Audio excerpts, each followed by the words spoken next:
নমস্কার। আমরা আজ মায়ের পাদ বর্ষিত এই বাস্তুভূমিতে এসে আমরা অত্যন্ত ধন্য মনে করছি। সকলেই আমরা যেন একটা আশ্রমের পরিবেশের মধ্যে এসে পড়েছি। মায়ের যেন আমরা এখানে যেন তার পদধ্বনি শুনতে পাচ্ছি।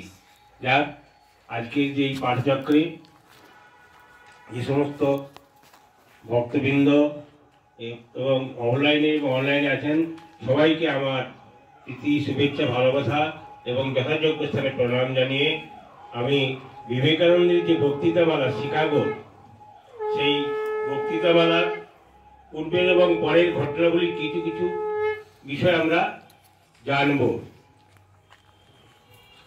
ওম শ্রী জ্যোতিরাজায় বিবেকানন্দ সুরয়ে সচ্চিৎ সুখ স্বরূপায় স্বামিনে তাপহারিণে। আমেরিকায় স্বামীজি শিকাগোয় প্রায় 2 মাস পরে পথে একবার জাহাজ পাল্টে 25শে জুলাই 1853 খ্রিস্টাব্দে স্বামীজি এমপ্রেস অফ ইন্ডিয়া জাহাজে কানাডার ভ্যাঙ্কুভার বন্দরে উপস্থিত হলেন। ভ্যাঙ্কুভার থেকে 2 বার ট্রেন পাল্টে শিকাগোয় এসে উপস্থিত হলেন 30শে জুলাই রবিবার রাত 11টায়। অপরিচিত বন্ধুহীন পরিবেশে নিশ্চয়ই তিনি অস্বস্তি বোধ করেছিলেন, কিন্তু সবচেয়ে মর্মান্তিক যে ব্যাপারটি ঘটল তা হলো এই, তিনি জানতে পারলেন ধর্ম মহাসভায় যোগ দিতে হলে পরিচয়পত্র দরকার। তার সঙ্গে কোনো পরিচয়পত্র নেই, আর ধর্ম মহাসভায় যোগ দেওয়ার তারিখও পেরিয়ে গেছে। যে আশা নিয়ে স্বামীজি আমেরিকায় এসেছিলেন, শিকাগোয় পা দেওয়ার সঙ্গে সঙ্গেই তা এইভাবে চুরমার হয়ে গেল। এদিকে শিকাগোয় থাকার খরচ বড্ড বেশি। স্বামীজির সামান্য পুঁজি ফুরিয়ে আসার মুখে কি করবেন তিনি? শুনলেন বোস্টন শহরে খাওয়া থাকার খরচ অনেক কম, তাই প্রায় 2 সপ্তাহ শিকাগোয় থেকে তিনি রওনা হলেন বোস্টনে। ট্রেনে পরিচয় হলো বোস্টনে এক ধনী এবং প্রভাবশালী মহিলার সঙ্গে, নাম ক্যাথারিন স্যানবার্ন। স্বামীজির সৌম্য প্রতিভাদীপ্ত চেহারা দেখে তিনি নিজেই এসে পরিচয় করলেন স্বামীজির সঙ্গে।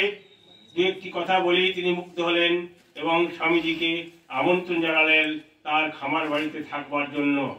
স্বামীজি তখনই প্রায় কপর্থক শূন্য। তিনি মহিলার আমন্ত্রণ গ্রহণ করলেন।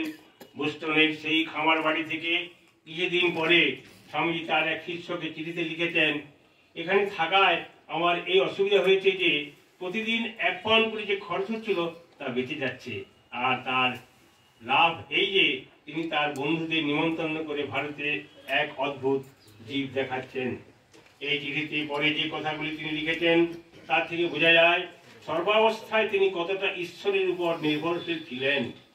যিনি মেরির পুত্র, আমি এখানে তার সন্তানদের মধ্যে আছি, প্রভু যিশুই আমার সাহায্য করবেন। এই চিঠিতে সুস্পষ্ট যে দেশবাসীর জন্য তার উৎকণ্ঠার সীমা ছিল না। ভারতে আমাদের দরিদ্র নিচু জাতদের আমরা কি ভেবে থাকি? তাদের কোনো সুযোগ নেই, নিস্তার নেই, কোনো পথ নেই উপরে ওঠার। প্রতিদিন তারা আরো নিচুতে নেমে যাচ্ছে। বোস্টনে থাকাকালীন মিস ক্যাথারিন স্যানবার্নের সূত্রে সেখানকার শিক্ষিত সমাজে স্বামীজি সুপরিচিত হয়ে উঠলেন। মিস স্যানবার্নের সূত্রেই স্বামীজির সঙ্গে পরিচয় হলো হার্ভার্ড বিশ্ববিদ্যালয়ের প্রসিদ্ধ অধ্যাপক জন হেনরি রাইটের। এই সুপণ্ডিত অধ্যাপককে বলা হয়েছে বিশ্বকোষতুল্য জ্ঞান ভাণ্ডারের অধিকারী, কিন্তু স্বামীজির প্রতিভা তা খুব মুগ্ধ করল। তিনি স্বামীজিকে জিজ্ঞেস করলেন তিনি কেন আসন্ন ধর্মসভায় যোগ দিচ্ছেন না। স্বামীজি যখন বললেন যে পরিচয়পত্র নেই বলেই যোগ দিতে পারছেন না, তখন অধ্যাপক রাইট বললেন, আপনার কাছে পরিচয়পত্র দেওয়ার অর্থ হলো সূর্যকে প্রশ্ন করা তার কিরণ দেওয়ার অধিকার আছে কিনা। তারপর ধর্ম মহাসভায় এক কর্মকর্তাকে উদ্দেশ্য করে অধ্যাপক রাইট লিখে দিলেন, ইনি এমন একজন ব্যক্তি যে আমেরিকায় সমস্ত অধ্যাপকের পাণ্ডিত্য এক করলেও এর পাণ্ডিত্যের সমান হবে না। এইভাবে অধ্যাপক রাইটের চেষ্টায় অসম্ভব সম্ভব হলো। ধর্ম মহাসভায় রুদ্ধদ্বার অপ্রত্যাশিতভাবে স্বামীজির কাছে খুলে গেল। 3 সপ্তাহ বোস্টনে থেকে স্বামীজি আবার রওনা হলেন শিকাগো শহরে। বোস্টন এবং তার পার্শ্ববর্তী এলাকায় এই 3 সপ্তাহে স্বামীজি 12টা বক্তৃতা করেছিলেন। এই সূত্রে আমেরিকার জনসাধারণ সম্বন্ধেও তার কিছুটা ধারণা হয়েছিল। এইভাবে দৈব নির্দেশেই যেন আসন্ন ধর্ম সভার জন্য স্বামীজির কিছুটা পূর্ব প্রস্তুতি হয়ে গেল। ওম শান্তি।